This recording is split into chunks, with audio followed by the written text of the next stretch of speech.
안녕하세요. 차이나스토리입니다. 올해는 미국이 베트남 전쟁에서 철수한 지 50주년이 되는 해입니다. 20년간 이어진 베트남 전쟁에서 미국이 패배하게 된 가장 큰 원인으로는 전략의 실패 그리고 군사적인 우월감에서 나오는 오만함 때문이었습니다. 올 영상에서는 절대적으로 이렇게 우세한 전력을 가졌던 미국이 베트남에서 철수할 수밖에 없었던 7가지 이유에 관해 이야기합니다.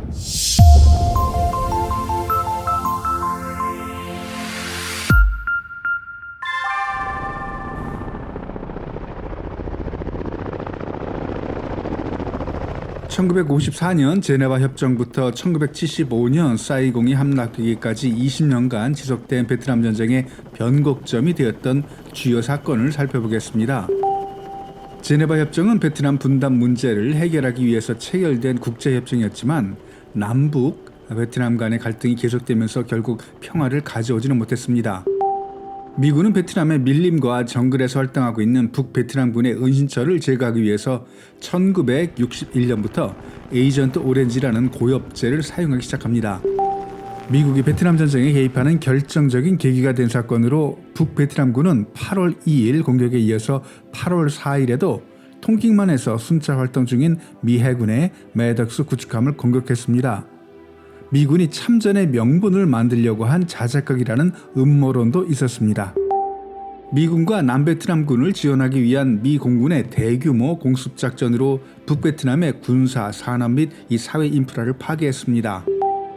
베트공과 북베트남군 8만 5천 명이 구정 당일 새벽부터 감행한 이 대규모 기습공격으로 남베트남의 5개 주요 도시하고 다수의 군사시설, 마을 등이 동시에 공격당했습니다.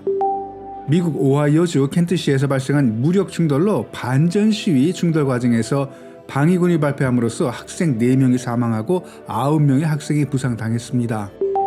1973년 1월 27일 베트남 전쟁의 종식을 위해서 체결된 파리즈 요약으로 인해서 3월 29일 미군은 베트남에서 전면 철수합니다.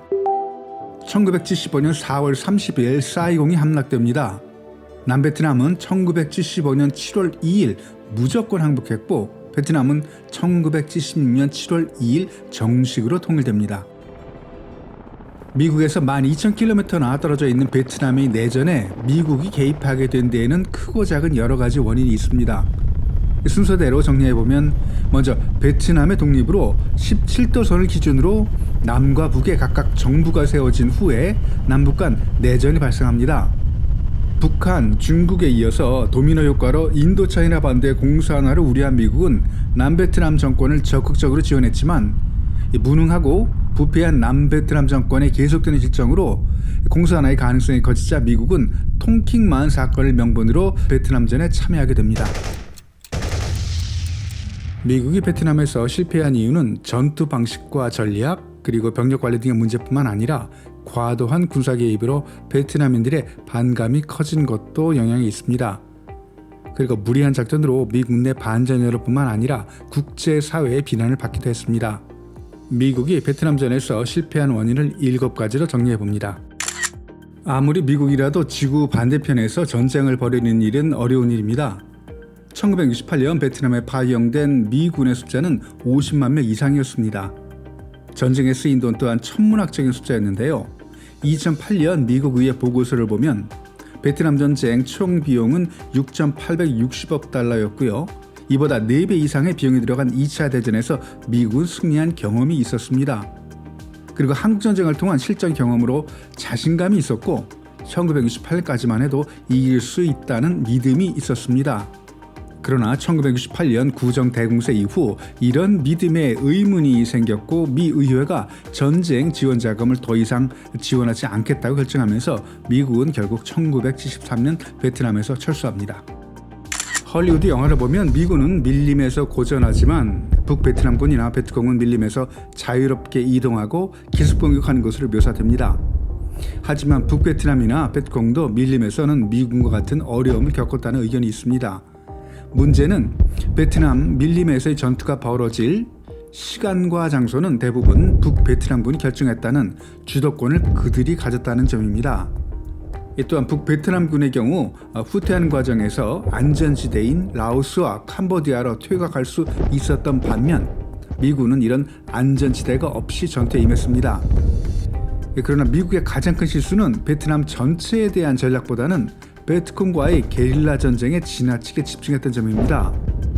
베트콩은 남베트남을 물리칠 군사력이 없었던 게릴라 부대였습니다.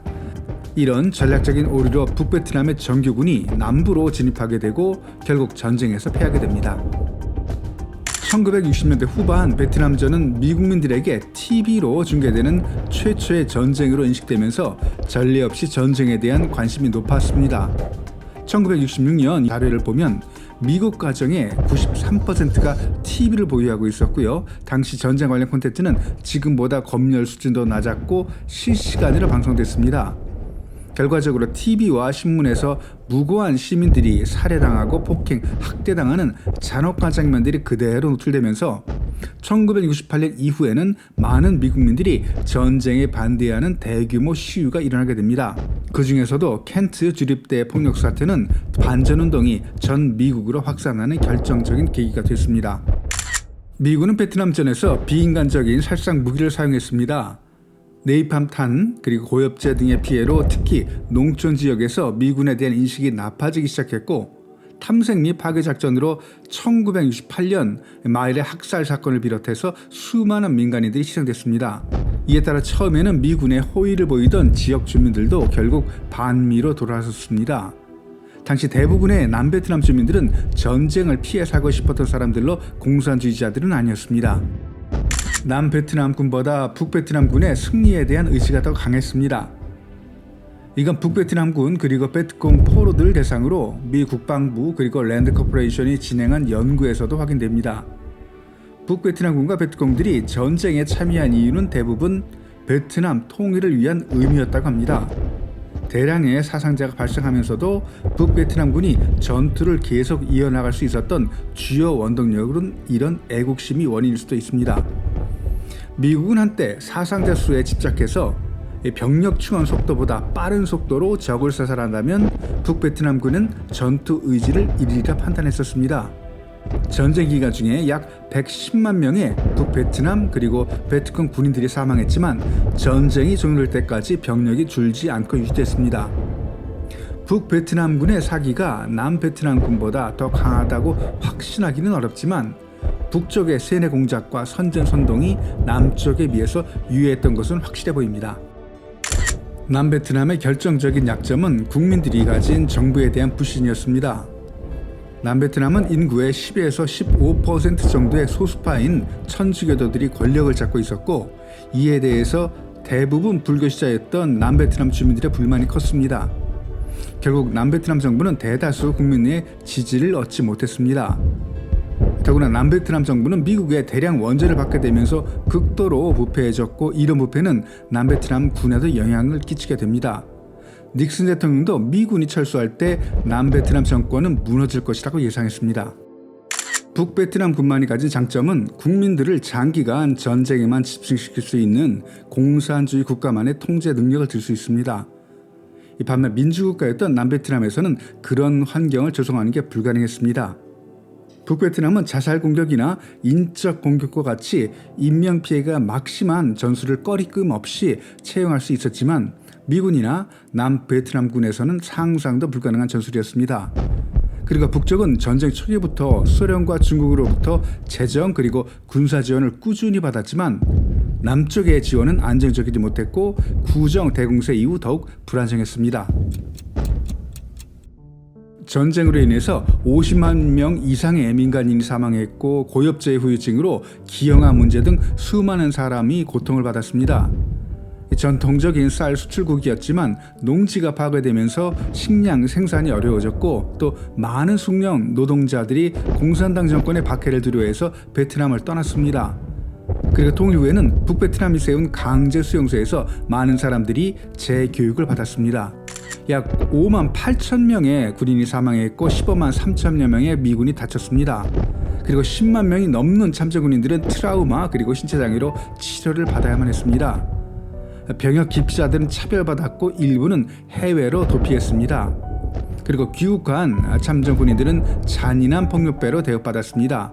강대국인 미국이 훨씬 더 작고 약한 나라에 패했다는 사실은 미국 국민 내 자존심에 큰 상처를 입혔습니다. 닉슨 대통령은 북베트남을 지원한 소련과 중국을 분열시키기 위해서 소련과 긴장 완화를 시도했습니다. 당연히 중국과의 관계도 고려한 것이었습니다.